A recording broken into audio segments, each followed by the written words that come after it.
So what we're going to have a go with today is the woven hitomazashi stitches. So the foundation for doing that one, we're gonna have a go with this one first and then weave it. This is another one here that the stitches are actually done vertically and we weave that way through, but you can sort of set them up horizontally and then turn it to weave. So we'll have a look at that one later on.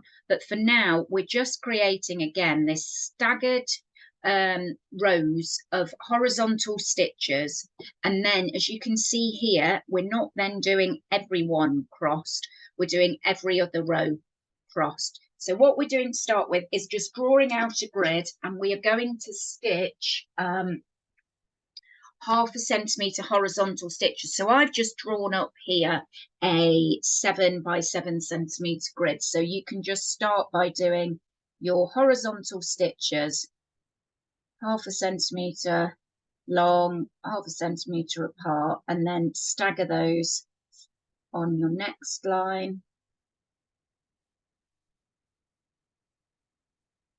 And if you're finding that's quite small, you could always draw your grid out as 6 millimetres instead of the 5 millimetres if you wanted to.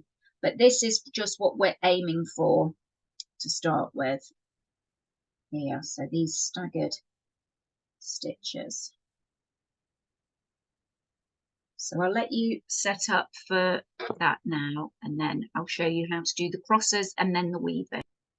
So once you've sewn those horizontal lines, like I've just marked out onto this graph paper here, we are now going to do, like I said, every other row with a cross stitch. So again, you can work it by doing every other row by working your half centimetre stitch down like this. So you see there we're missing every other row, like such, and then I come back up and they are all on the same level, so it's not like we're staggering those over there, just like this. Oops. And then back down, so you can just take the flow of your thread up and down.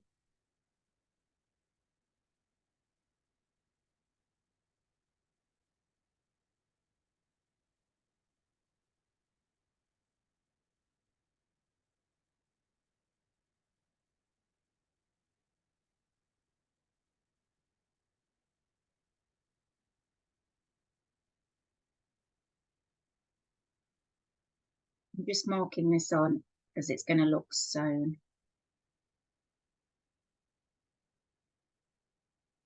And then once we've set this foundation in, it's the fun bit of weaving that I can mark onto here, but then also sew along on here that I've laid. So that's the point we're getting to next. So if it is easier, just take an even smaller section if you want to just get on with having a go with it.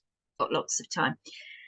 So once you've sewn these horizontal and vertical stitches, it's now the fun bit of weaving through those. So if you thread up in a contrasting thread, what we're going to do is, if you have started on a row that is, you've got your cross stitches at the top, I'm just going to ignore that top row, and then you've got your horizontal stitches as the second row.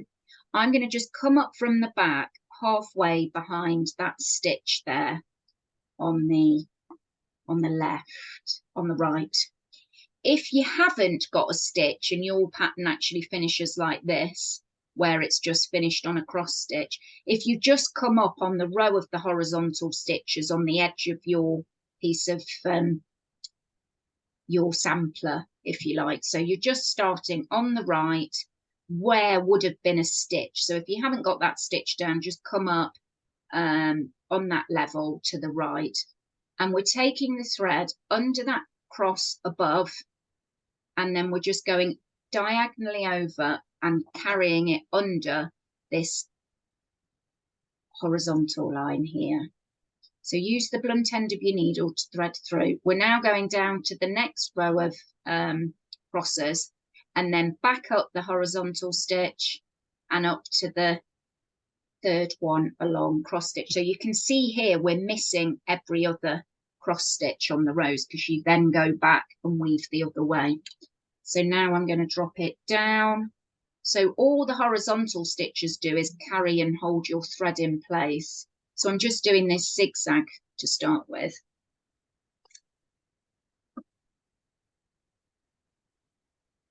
Till I get to the other side. And then just to help the pattern, I just take it in to the back of the work again, whether that's under that stitch on the left, or if you don't have a stitch there and that's where your pattern finishes, just take it into the back of your fabric.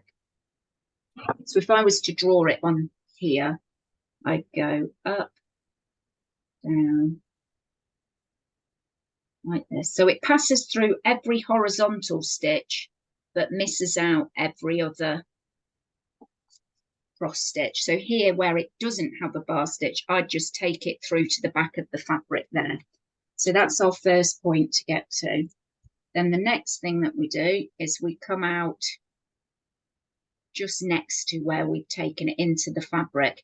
This always works better because it just gives you a nice point of your diamond rather than it pulling on the curve there. So now we're just weaving through all the crosses that we haven't yet. So I'm going under that one and diagonally through that horizontal stitch, under that cross stitch, up. And the good thing with doing the woven stitches is if you do make a mistake, you can just pull it out really quite easily.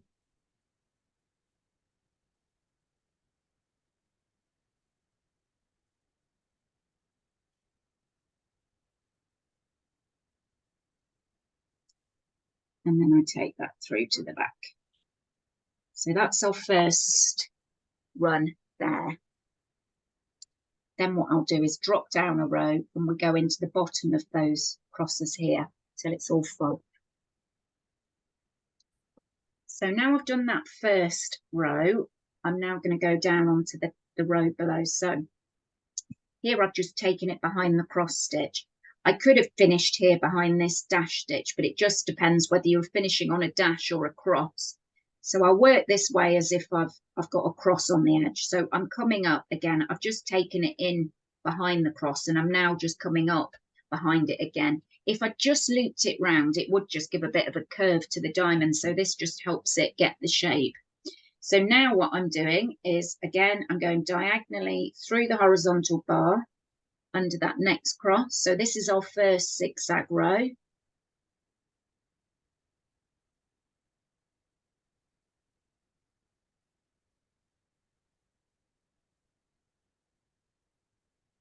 And again, the option of whether to go behind that stitch, if I've got it there, or take it in behind the middle of the cross.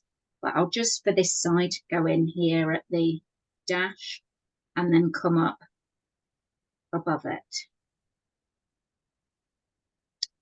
Like that, start it. If I hadn't got that there, I'd just take my thread in behind that cross and then pull it up, ready to start on the cross above here to weave back.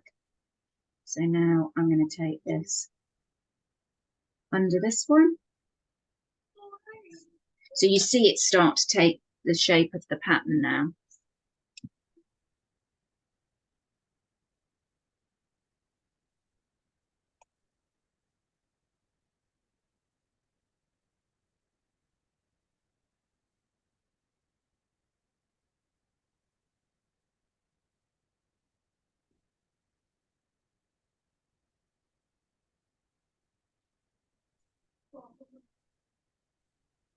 And again, I can either go under and finish halfway between that dash line or just come, I've just got the cross at the end, take it behind that.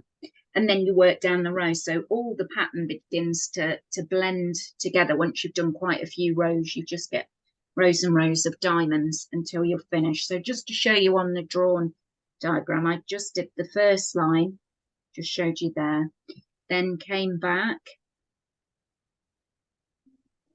weaving through there,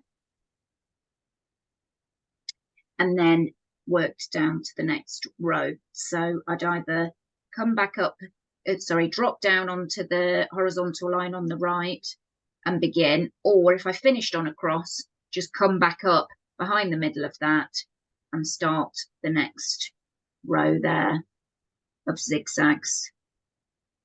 Stop there, come up here, and then work my way back.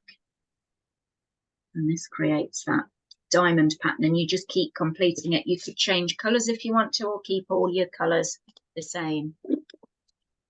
So once you've done the diamond pattern, you can always have a go at the tortoise shell pattern. So what I've done here is, and what would sort of transfer onto my fabric is, this size is quite good to do a 10 by 8 centimetre grid. And you can draw it, just draw up a centimetre grid if that's easier to work with, rather than the half centimetre. The stitches are still going to be half centimetre, but we're working sort of a centimetre size grid. So the stitches that are running down here, I start in, so the first centimetre, I start on the edge of that and just do a half centimetre stitch all the way down, and then the same going back up. But you can see that there's a lot more of a gap than on the other patterns that we've done. So I will pop this onto canvas as well. So that's the only pattern that we're sewing onto our fabric. So what it ends up as is the stitches are sort of a centimetre apart, and then when we weave it, the length of this is actually 2 centimetres, with the idea that you can then do some small stitches between. But I can go over weaving that one next week. This is a lot easier to weave because you're just going up and down between the vertical stitches. There's no stepping over 3 lines. You're just going up and down on each row.